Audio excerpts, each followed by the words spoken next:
पृथ्वी news, नवा ध्यास नवे पर्व। विद्यालयाचा पर्यावरणासाठी अनोखा उपक्रम, पर्यावरण संवर्धनासाठी एक पाऊल पुढे।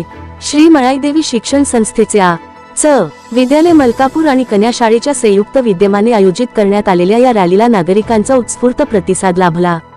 पर्यावरण जनजागृती आणि प्रदूषण मुक्त भारताचा संदेश देण्यासाठी विद्यालय मलकापूर येथे भव्य सायकल रॅलीचे आयोजन करण्यात आले होते। कार्यक्रमाचे उद्घाटन संस्थेचे संचालक श्री संजय थोरात यांच्या हस्ते करण्यात आले। यावेळी संस्थेचे सचिव श्री अशोकराव थोरात, सुभेदार महादेव महाडिक, हवालदार श्रीराम मोरे तसेच एनसीसी कॅडेट्स उपस्थित होते। विद्यार्थ्यांनी पर्यावरण संरक्षण, स्वच्छता आणि शाश्वत जीवनशैली या संदर्भातील विविध संदेश फलक तयार करून रॅलीत सहभाग नोंदवला।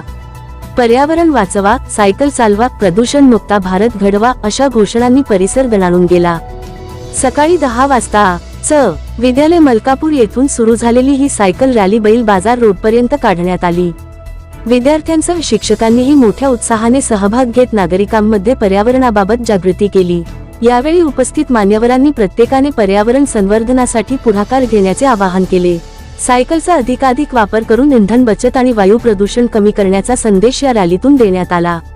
पर्यावरण संरक्षणाचा संदेश देणाऱ्या या उपक्रमाचे समाजातील विविध स्तरांतून कौतुक होत असून विद्यार्थ्यांच्या या प्रयत्नामुळे पर्यावरण संवर्धनाची जाणीव अधिक दृढ होण्यास मदत होत आहे। अशाच ताज्या बातम्यांसाठी आजच आमच्या चॅनलला लाईक, शेअर आणि सबस्क्राईब करायला विसरू नका। सागर दंडवते, पृथ्वी न्यूज, कराड।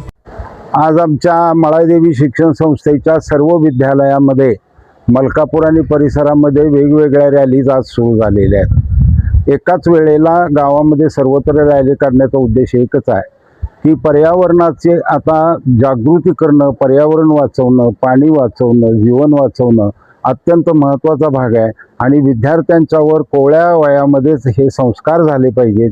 या उद्देशानं आम्ही बुधवार हा वाहन वापरायचं नाही, ऑटोमॅटिक वाहन वापरायचं नाही हा दिवस आणि सायकलीचं महत्त्व आणि चालण्याचं महत्त्व अधोरेखित करण्यासाठी ही रॅली दरवर्षी आम्ही आयोजित करतो। गेली 25 वर्ष अशा प्रकारचा उपक्रम फक्त मळाईदेवी शिक्षण संस्थेनं या तालुक्यामध्ये सुरू केला आणि 25 वर्षानंतरही तो अव्याहतपणे आज सुरू आहे। मला सर्वांना आपल्या माध्यमातून एवढंच सांगायचं आहे की यावर्षी तरी आपण निदान लक्ष दिलं पाहिजे की आपण बिया टोकल्या पाहिजेत, रोपं लावली पाहिजेत, झाडं लावली पाहिजेत, त्याचं संवर्धन केलं पाहिजे। आपण नद्या स्वच्छ ठेवल्या पाहिजेत, नाले स्वच्छ ठेवले पाहिजेत, आपण पाणी जपून वापरलं पाहिजे। आपण स्वयंचलित वाहनं न वापरता उष्णता निर्माण होणार नाही अशा दृष्टिकोनातून काडी कचरा न जाळता पर्यावरणपूरक जगायला शिकलं पाहिजे। युरोप, अमेरिका आणि जगातली प्रगत राष्ट्र या बाबतीत आपल्यापुढं 50 वर्ष आहेत, चीन तर आपल्यापुढं 60-70 वर्ष आहे। यापासून आपण प्रेरणा घेतली पाहिजे आणि या देशातल्या 140 कोटी लोकांना, जीवजंतूंना आणि त्याचबरोबर झाडाझुडपांना, जंगलांना वाचवलं पाहिजे।